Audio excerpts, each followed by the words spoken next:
జగనన్న ఒక మహిళా పక్షపాత ముఖ్యమంత్రిగా మహిళల్ని ఆర్థికంగా, రాజకీయంగా, సామాజికంగా ఉన్నత స్థానంలో కూర్చోబెట్టడానికి ఎంతగానో కృషి చేశారు. మహిళల రక్షణ కోసం పెద్దపీట వేస్తూ తన పరిపాలన సాగించిన విషయం చూశారు.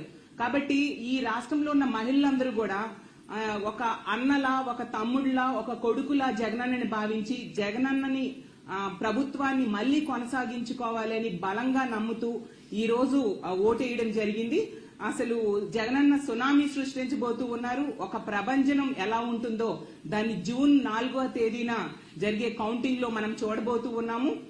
తెలుగుదేశం పార్టీ వాళ్ళకి అర్థమైపోయింది, వాళ్ళు ఖచ్చితంగా ఓడిపోతారు, ఓటమి పాలవుకోవడం ఖాయమనే విషయం అర్థమైపోయింది.